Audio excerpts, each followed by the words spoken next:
상 25장 32절로 44절까지의 말씀입니다. 사무엘상 25장 32절로 44절까지의 말씀을 다 같이 한 목소리로 봉독하겠습니다. 다윗이 아비가일에게 이르되 오늘 너를 보내어 나를 영접하게 하신 이스라엘 하나님 여호와를 찬송할지로다. 또 내 지혜를 칭찬할지며 또 내게 복이 있을지로다. 오늘 내가 피를 흘릴 것과 친히 복수하는 것을 내가 막았느니라.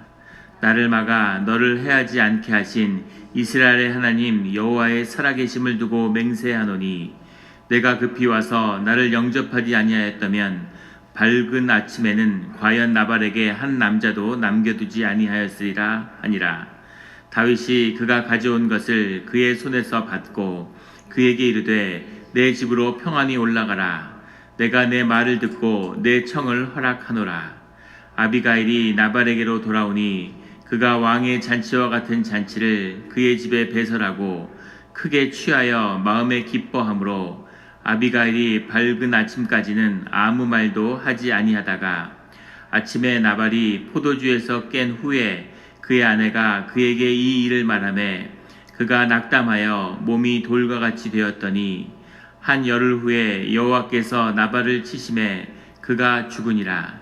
나발이 죽었다함을 다윗이 듣고 이르되 나발에게 당한 나의 모욕을 갚아주사 종으로 악한 일을 하지 않게 하신 여호와를 찬송할지로다. 여호와께서 나발의 악행을 그의 머리에 돌리셨도다 하니라. 다윗이 아비가일을 자기 아내로 삼으려고 사람을 보내어 그에게 말하게 하매 다윗의 전령들이 갈말에 가서 아비가일에게 이르되 그에게 말하여 이르되 다윗이 당신을 아내로 삼고자 하여 우리를 당신께 보내더이다 하니 아비가일이 일어나 몸을 굽혀 얼굴을 땅에 대고 이르되 내 주의 여종은 내 주의 전령들의 발 씻길 종이니이다 하고 아비가일이 급히 일어나서 나귀를 타고 그를 뒤따르는 처녀 5과 함께 다윗의 전령들을 따라가서 다윗의 아내가 되니라. 다윗이 또 이스라엘 아히노임을 아내로 맞았더니 그들 두 사람이 그의 아내가 되니라. 사울이 그의 딸 다윗의 아내 미가를 갈림에 사는 라이스의 아들 발디에게 주었더라. 아멘. 다 같이 묵상 기도를 드리겠습니다.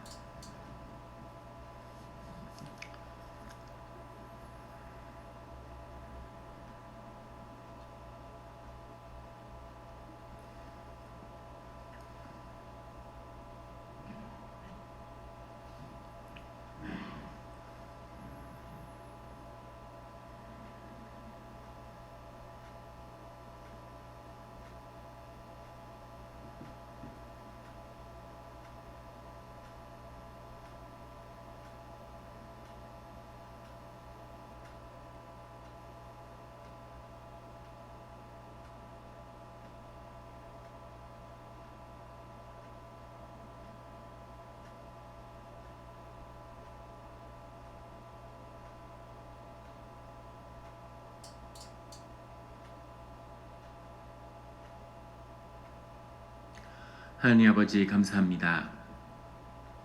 주의 음성을 듣고자 저희가 새벽 제단 앞에 모였습니다. 우리 마음의 기도와 우리 마음의 묵상이 주님께 연락되기를 원합니다. 감사드리며 예수 그리스도의 이름으로 기도드렸습니다. 아멘. 오늘 새벽 기도의 본문 사무엘상 25장 32절의 말씀을 이렇게 시작합니다. 다윗이 아비가일에게 이르되 오늘 너를 보내어 나를 영접하게 하신 이스라엘의 하나님 여호와를 찬송할지로다. 아비가일이 남편 나발에게 이야기하지 않고 음식을 준비해서 다윗의 일행을 다윗의 사람들을 영접함으로 다윗이 그 분노를 삭히고 이제 돌아가게 되는 그 장면이죠. 근데 다윗이 오늘 이야기하는 하나님 여호와를 찬송할지로다와 그 다음에 33절에 나오는 내 지혜를 칭찬할지며 또 내게 복이 있을지로다. 여기 나오는 찬송할지로다, 칭찬할지며 내게 복이 있을지로다. 이 세 가지가 모두 본문에서는 한 단어라는 겁니다. 바라크라고 하는 단어인데 이 바라크라고 하는 단어가 찬송, 칭찬, 복이 있다. 다 같은 뜻으로 쓰이는 거죠. 이 바락이라고 하는 것은 하나님 안에서 하나님을 높이고 하나님을 찬송하고 하나님께 복이 있고 하나님이 복을 주신다. 이런 중심에 하나님이 있음을 나타내고 있는 겁니다. 그래서 다윗이 아비가일을 만나고 있고 아비가일이 다윗을 만나고 있지만 그들의 대화의 중심, 그들이 서로를 칭찬하며 높일 수 있는 근거는 하나님이신 거죠. 너가 이렇게 지혜롭게 행동할 수 있었던 것은 하나님의 영광이다. 이렇게 중간에서 자신의 체면이나 상황을 돌보지 않고 그것을 하나님의 뜻으로 받아들여서 돌아갈 수 있는 용기, 그 결단을 내릴 수 있는 것도 하나님이 하신 일이다 라며 하나님을 높이는 것, 이것이 이 바라크라고 하는 이 고백의 중심입니다. 늘 우리 삶에 주님의 영광을 드러내는, 주님의 영광이 드러난다는 것은 무슨 굉장한 일을 해서가 아니라 내가 할 수 없는 일을 주님이 하셨을 때, 주님이 드러냈을 때, 그럴 때 하나님의 영광이 드러났다. 이렇게 이야기하는 거죠. 절대 음식물 쓰레기를 처리하지 않는 남편이 오늘은 하나님의 음식물의 쓰레기를 처리하라는 부인의 권면을 받아들였다. 내 남편은 저런 걸 할 수 없는 인간인데 그런 것이 하나님의 영광인 거죠. 하나님이 하실 수 있는 일, 나는 할 수 없지만 하나님이 하실 수 있는 일, 이것이 바로 바라크입니다. 그래서 주님께 찬송을 드리고 그리고 주 안에서 지혜를 칭찬하며 주 안에서 그 복을 기원하는 것이죠. 이렇게 하나님을 중심으로 해서 짧은 만남이지만 하나님의 관계가 이루어진 겁니다. 아, 이런 사람이 있구나. 하나님의 사람이 여기 있었구나. 서로가 그 하나님을 보고 감동을 받은 거죠. 하나님의 사람이구나. 이 사람이 들판에서 고난받고 거지처럼 굶주리고 세상을 떠들고 있지만 이것은 하나님 안에서 하나님의 일을 하는 것이구나. 악한 남자 옆에서 이 여자가 왜 여기서 이렇게 사는지 알 수 없지만 아, 이 사람은 하나님에게 붙들린 사람이구나 하는 것을 서로 확인하는 그런 시간을 가졌습니다. 34절에 나를 막아 너를 해하지 않게 하신 이스라엘 하나님 여호와의 살아계심을 두고 맹세하노니 내가 급히 와서 나를 영접하지 아니하였다면 밝은 아침에는 과연 나발에게 한 남자도 남겨두지 아니하였으리라 하니라. 내가 피를 흘릴 것과 친히 복수하는 것을 내가 막았느니라. 이 말은 뭐냐면 다윗의 마음이 그 순간 그냥 이렇게 풀어져 가지고 돌이키게 된 것이 아니라 사실 다윗의 마음 가운데는 두 가지가 다 있었겠죠. 사람을 죽이고 싶지 않은, 그리고 그런 식으로 유다 지파의 땅에서 피를 흘리고 싶지 않은 마음도 있었을 겁니다. 하지만 나발이 자신을 하나님의 이름으로 모욕하고 자신의 사람들을 모욕한 그 일 가운데서 이것을 묵과할 수는 없는 거죠. 이렇게 지나가면 다윗의 리더십도 끝장이고 그리고 하나님을 모욕한 것으로 인해서 하나님하고의 관계도 큰 손상을 받았을 겁니다. 그런데 그것을 바로 세우고자 나갔는데 그 하나님의 뜻을 돌이키게 만든 것이 바로 너의 지혜였구나 라고 하는 고마움의 표현이죠. 그래서 내 개인적으로 땅에 피를 흘리지 않고 보복하는 것을 막았다는 겁니다. 35절에 다윗이 그가 가져온 것을 그의 손에서 받고 그에게 이르되 내 집으로 평안히 올라가라. 내가 내 말을 듣고 내 청을 허락하노라. 이렇게 평화롭게 주님 안에서 일들이 마무리되게 됩니다. 수백 명의 사람들이 피를 흘릴 사건을 한 여인의 지혜로 막게 되는 거죠. 이렇게 늘 모든 관계에서 하나님을 중심에 놓고 하나님과의 관계가 풀림으로 모든 사람과의 관계가 풀려지는 우리의 삶의 자리가 되기를 예수 그리스도 이름으로 축원합니다. 36절에 아비가일이 나발에게로 돌아오니 그가 왕의 잔치와 같은 잔치를 그의 집에 배설하고 크게 취하여 마음에 기뻐함으로 아비가일이 밝은 아침까지는 아무 말도 하지 아니하다가 돌아와 보니까 지금 다 죽게 생긴 온 집안이 멸족할 뻔했는데 그것을 아비가일이 구해서 돌아와서 보니까 왕과 같은 잔치를 베풀어서 동네 사람들하고 취하해서 마음에 기뻐하고 있더라는 거죠. 어찌 보면 우리의 모습 같습니다. 내일 일을 알 수 없는데 오늘 기뻐서 좋다고 하는, 자기가 양이 3,000마리의 털을 깎으니까 산처럼 쌓였겠죠. 이것을 팔아서 이를 부를 생각하니까 가슴이 뛰었겠죠. 너무 기뻐서 왕과 같은 잔치를 베푸고 사람들을 다 그렇게 같이 즐기고 기뻐하면서 1년 동안 자기 양치는 것을 지켜주고 목자들을 지켜주고 자기 일을 도왔던 그런 다윗의 사람들은 동굴에 살고 거지 같은 행색을 했다고 해서 멸시하는, 그들에게 떡 한 덩이도 주지 않고 모욕하는, 이것이 사실은 우리 인간학의 모습일 겁니다. 잘 산다 그러고 세상에서 높은 지위가 있다 그러면 친하게 지내고 싶고 좋게 웃으면서 선대하고 싶고, 돈이 많아서 필요 없는 사람에게는 자꾸 선물을 주고 무슨 뭘 주고 뭐 이렇게. 한국에 무슨 카드사가 판촉을 하는데 은행 같은 데서 재산이 수백억 이상 가진 부자들을 이렇게 초청해서 자동차 회사하고 같이 연합을 해가지고 자동차 사는 판촉을 하는데, 그 사람들을 독일로 데려가가지고 관광도 다 시켜주고 다 먹여주고 이러면서 그 차를 보게 해준다는 거예요. 그런데 안 사도 그만이랍니다. 그걸 보고 참 신기한 게, 아니 산 것도 아니고 무슨 돈을 지불한 것도 아닌데 그 돈 많은 사람들 데려다가 공짜로 밥 먹여주고 여행시켜주고 그렇게 잘 베풀어주고, 세상의 3분의 1의 사람들은 배고파서 굶주리고 매 시간마다 사람들이 굶어 죽는 사람들이 있는데, 그런 사람들에게는 자동차 회사도 은행도 어떤 사람들도 자비를 베풀지 않는다는 거죠. 있는 사람한테는 더 주려고 그러고 없는 사람한테는 멸시하고, 이것이 인간의 집단 악이고 인간의 내면에 있는 악의 모습인 거죠. 나발이 특별히 악한 인간이 아니라 사실은 그 우리 인간의 내면에 있는 영이 억압되고 영이 내 안에 주인의 행세를 못하는 자들의 육에 붙들린 사람들의 자연스러운 모습인 거죠. 이런 악을 끊고 늘 주님께 붙들려서 주님의 악을 다루는 우리 모두가 되기를 예수 그리스도 이름으로 축원합니다. 37절에 아침에 나발이 포도주에 깬 후에, 밤에 가서 그런 얘기 해봐야 전혀 이야기가 안 되니까 아침에 나발이 깬 후에 그의 아내가 그에게 이 일을 말하며 어제 밤에 있었던 일들을 얘기해 주는 거죠. 그가 낙담하여 몸이 돌과 같이 되었더니, 그가 낙담했다는 말의 원뜻은 그 마음이 그 사람 안에서 죽었다, 이런 이야기입니다. 무슨 얘기냐면 영이 죽었다는 얘기죠. 육과 영이 있는데 그 영이 죽어도 육은 물론 살아있죠.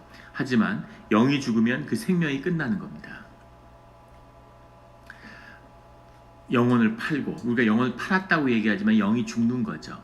세상의 노예 생활을 하기 위해서, 세상에서 성공하기 위해서 내 영이 죽는 거죠. 코카콜라의 CEO가 예전에 그런 얘기를 세계적으로 화제가 됐죠. 내 몸에는 코카콜라가 흐른다고. 그게 또 멋있는 줄 알고 한국에서 내 몸엔 푸른 피가 흐른다 뭐 이런 소리를 하는데, 그게 무슨 얘기냐면 내 영이 죽었다는 얘기입니다. 내 영이 죽어서 하나님의 영은 내 안에 없고 이제 세상의 영이 내 주인이 되었다, 그런 고백인 거죠. 하나님의 영이 그 안에서 죽으니까 몸이 돌과 같이 되었더니, 영이 죽으니까 몸도 물론 상하는 거죠. 한 열흘 후에 여호와께서 나발을 치심에 그가 죽으니라. 치신다고 하는 말, 우리가 흔히 우리 기독교 안에서 많이 쓰는 말이죠. 치셨다 이런 표현을 쓰는데, 나가프라는 말이죠. 하나님의 징벌을 의미하는 겁니다. 그냥 아픈 게 아니라 하나님이 아프게 하셨다, 하나님이 망하게 하셨다, 이럴 때 우리가 나가프라는 말을 쓰는데, 나발을 하나님이 치셨다고 성경은 기록하고 있습니다. 나발이 왜 이렇게까지, 나발만 악한 것도 아니고 나발만 이런 짓을 한 것도 아니고 자기가 가진 걸 직거를 나눠주지 않았는데 왜 이렇게까지 하나님의 징계를 받았을까? 그가 하나님의 이름으로 사람을 모욕하고 또 하나님의 사람들을 모욕하고, 이것이 하나님을 모욕한 것이 되기 때문입니다. 이 나발의 이 떡 사건이 왜 그렇게 성경에서 귀하게 이렇게 많은 양을 자세하게 기록했을까? 이것이 바로 하나님이 우리에게 인도하시는 우리의 삶의 비밀을 말해주고 있는 거죠. 세상에 보이는 커다란 사건, 굉장한 전쟁, 무슨 역사적인 지변, 이런 것이 대단한 것이 아니라 하나님 안에서는 하나님의 사건이 중요한 거죠. 이 작은 사건 하나를 통해서 하나님을 만나고 하나님을 높이고 하나님 안에서 그 사건을 풀어내는 것, 이것이 신앙의 비밀이라는 것을 주님이 오늘 우리에게 증거하고 계시는 겁니다. 그런데 우리의 다음의 날, 우리는 내일 일이 어떻게 될까? 우리 다음의 삶의 자리가 어떻게 될까? 우리의 다음의 잡이 어떻게 될까? 다음의 비즈니스가 어떻게 될까? 이걸 고민하는데 그 고민의 열쇠, 그게 주 안에서 정해져 있는 것이 아니라 그것을 정하는 비밀의 열쇠가 오늘 우리가 우리의 삶의 자리에서 하나님의 일을 어떻게 감당하는가에 달려 있다는 것이죠. 이것이 그 비밀입니다. 이것을 잘 푸는 자에게는 하나님의 길이 열리는 거고, 이것을 풀지 못하는 자에게는 하나님의 길이 뒤틀리거나 버림을 받게 되는 거죠. 이것이 오늘 나발의 모습입니다. 다윗도 중요한, 다윗의 이것이 삶의 또 하나의 중요한 터닝 포인트가 되는데, 그 비밀은 뭐냐면 다윗이 하나님을 높이고 하나님의 일을 하는 사람이라는 것을 보여준 거예요. 사울은 자기의 명예, 자기를 높이고 자기의 에고가 보좌에 앉는 그런 자가 된 거죠. 그러니까 하나님이 멈추라고 그러는데 멈추지 못하는 겁니다.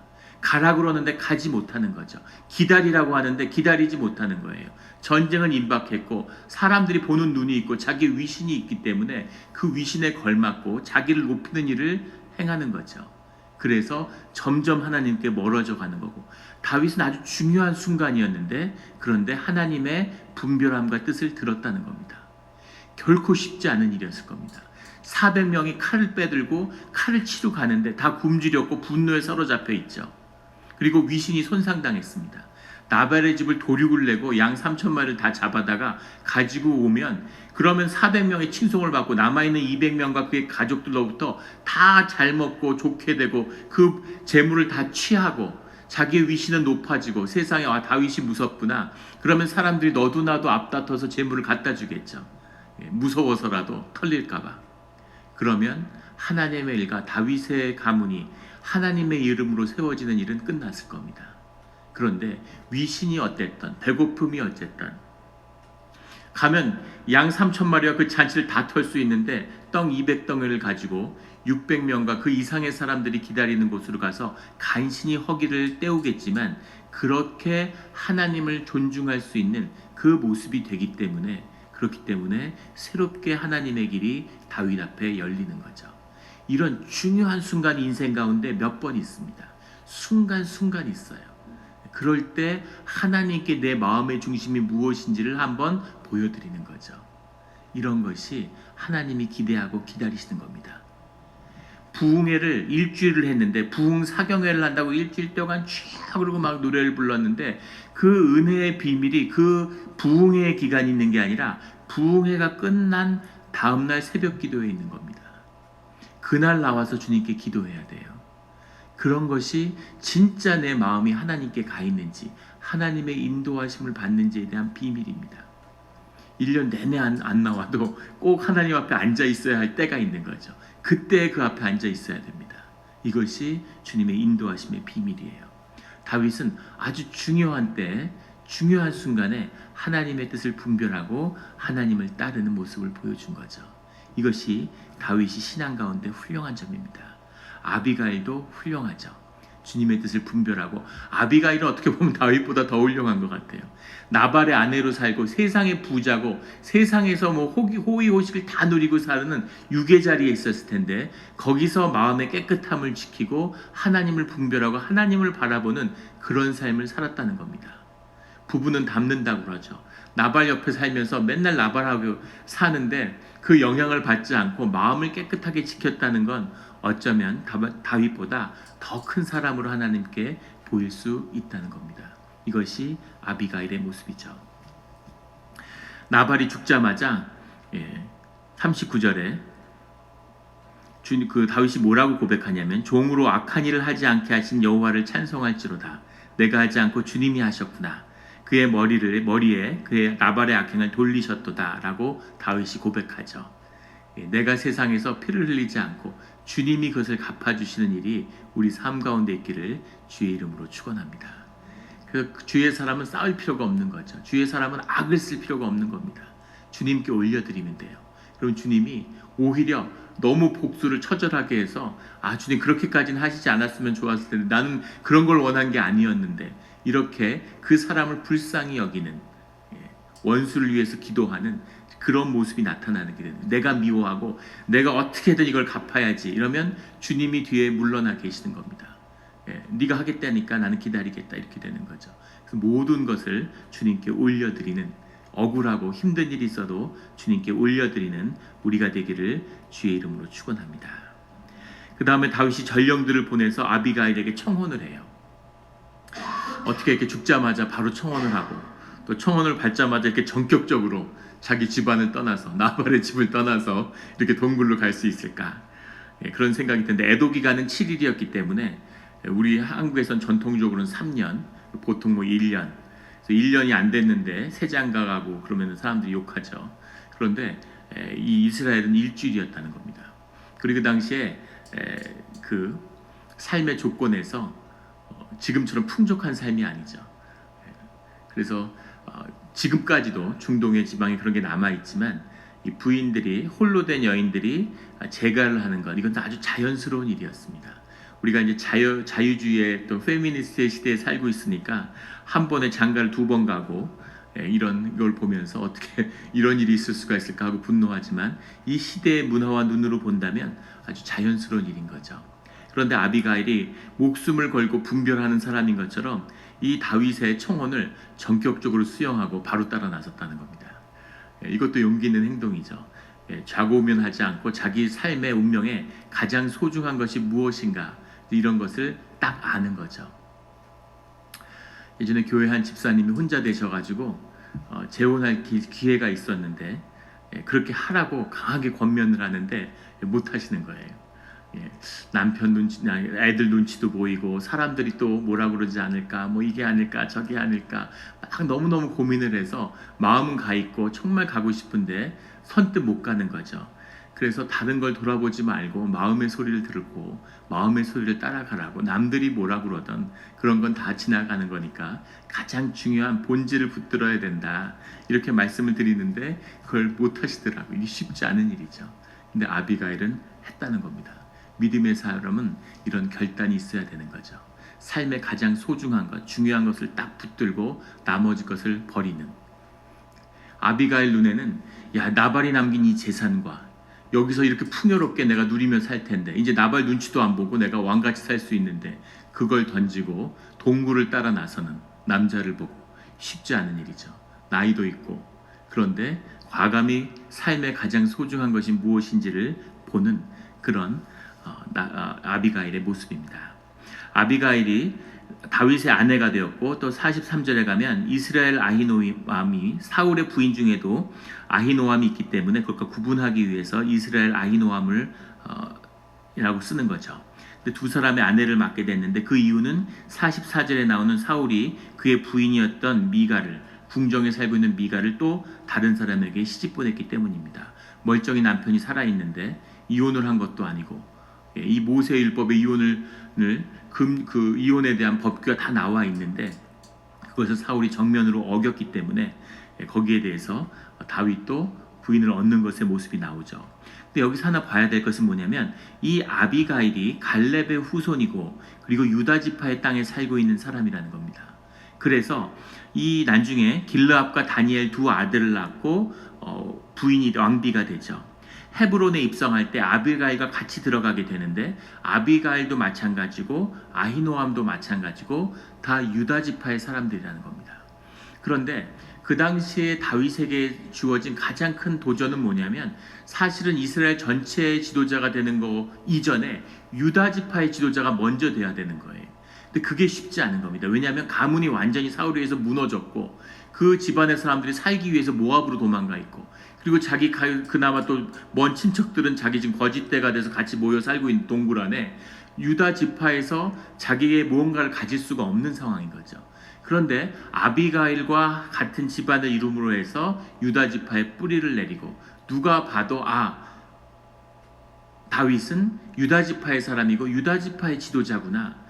온 아라비아 광야를 다 도망 다니니까 유다 지파의 사람이라는, 그 당시에 땅과 그 귀속성이 중요한데 그걸 받아들이지 못했는데 이 결혼으로 다윗이 이스라엘의 유다 지파의 지도자가 되는 그런 계기가 되었다는 거예요. 거기까지 생각하고 했는지는 모르겠지만 결과적으로는 그렇게 됐다는 겁니다.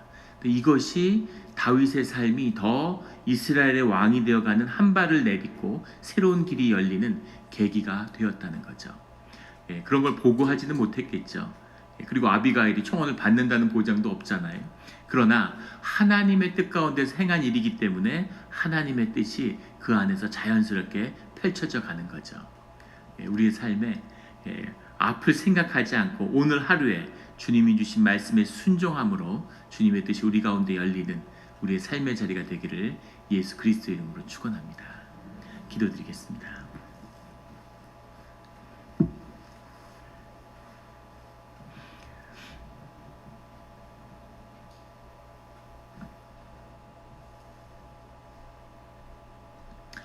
하나님 아버지 감사합니다. 오늘 다윗처럼 아비가일처럼 늘 모든 어려움과 위기 가운데 주님의 뜻을 묻고 주님의 뜻을 분별하고 주님의 뜻을 안 다음엔 거기에 반드시 순종하는 그런 사람들이 되게 하여 주시옵소서. 내 체면, 내 위신, 또 세상의 판단, 경험 이런 것이 아니라 오직 그 가운데서 주님의 음성을, 세미한 주님의 음성을 들을 수 있는, 그 음성에 순종할 수 있는 주의 자녀가 되기를 소원합니다. 우리가 주님의 뜻을 받들 때 주님의 뜻이 우리의 삶에 가장 귀한 것이 우리 삶 가운데 풀려지기를 원합니다. 지금 눈에 보이기에는 허접하고 눈에 보이게 될 때는 시원치 않은 그런 삶의 모습 자리일지라도 씨앗의 역사를 보며 보이지 않는 것을 봐서 종국에는 하나님의 가장 귀한 보물이 우리 가운데서 찾아지고 발견되고 꽃피우고 열매 맺는 그런 우리의 삶의 자리가 되는 줄 믿습니다. 감사드리며 예수 그리스도의 이름으로 기도드렸습니다. 아멘.